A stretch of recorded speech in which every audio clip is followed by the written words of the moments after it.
Hi, everybody. This is Mrs. D'Amico. Our lesson this week will be a first semester review. So let's get started. Today, you will be able to define book genres that we've studied this semester and identify the genre of a story that you're going to listen to. So we'll start off with a review of the genres we have learned about. You have learned about historical fiction, stories that are based on real life historical events, set in historical times and places. Some of the characters might have been real people and others might be made up, but there are definitely some real, true historical facts in the story. Mystery stories are suspenseful stories about puzzling events, and these events are not solved till the end of the story. Usually, characters follow clues to solve the mystery. Science fiction is a type of fiction that combines scientific facts and technology with fantasy. Remember that there is no magic in science fiction, everything is based on science. Folk tales. A folk tale is a fictional story that's been passed down in a culture from person to person for many years. There might be many different versions of the same folk tale. Fantasy books are stories that are not true. They could never be true. They might include imaginary worlds, fantastic creatures, or ordinary people or animals that can do extraordinary things. Humorous stories are basically funny stories. They're amusing. They have comical and entertaining characters and situations that can make you laugh. Some of my favorite stories. Graphic novels.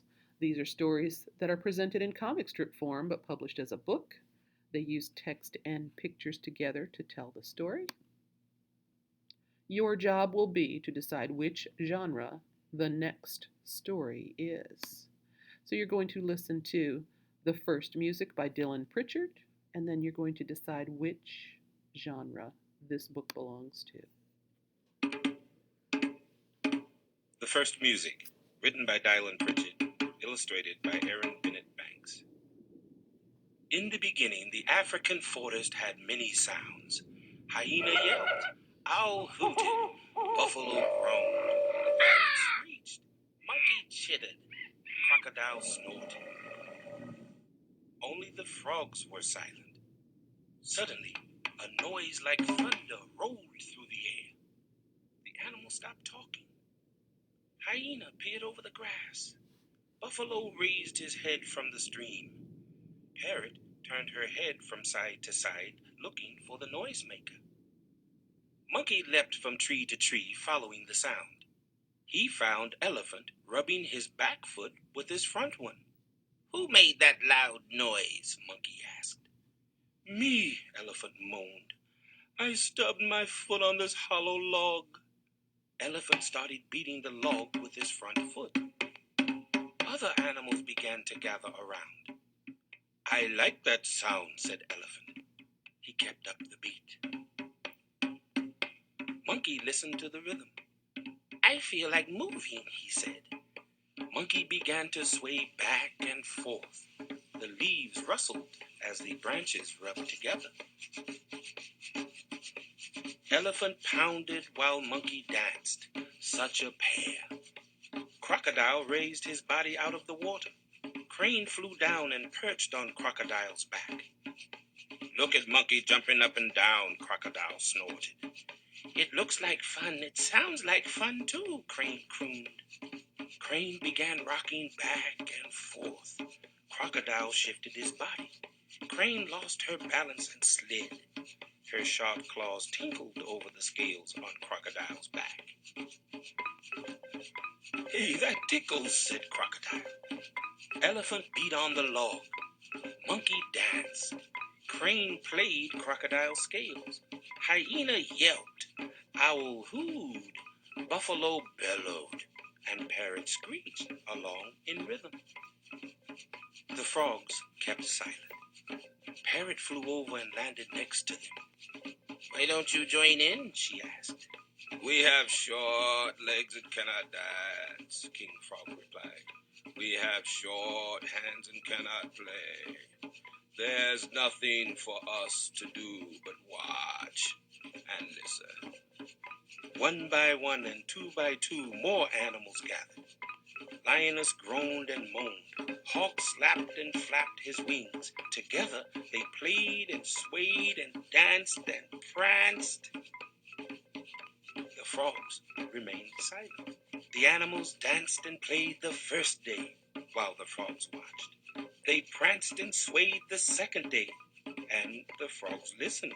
The third, fourth, fifth, and sixth days they danced and played so hard that the earth shook, except the frogs, who went to their pond to ponder. At dawn on the seventh day, all was quiet. The animals had decided to rest. They returned to their homes. Suddenly, from the pond, a new sound echoed through the forest. "What is that?" Crocodile asked. The animals went to the pond. There, gathered on a stage of lily pads, the frogs sang proudly. "Keep up that beat," Monkey said to King Frog. "I thought frogs could only watch and listen. Someone's arms and legs may be too short to play or dance, but they can use their voices, no matter how different they may sound," said Cream. "I guess everyone has something to add when it comes to making music," King Frog croaked. And that is how the animals learned to make music together. Now, King Frog loves to sing so much you can hear him practicing every morning. At night, he sings again. And every animal in the African forest helps keep the music alive. And oh, how sweet the sound when they perform together. Okay, that was an interesting story. What genre was the first music? Kind of reminds me of those Just So stories, which explain why things happen. It was definitely from a different culture. So if you figured out that it was a folk tale because it's been passed down from person to person through the years, it's about a culture, then you were correct. It is a folk tale.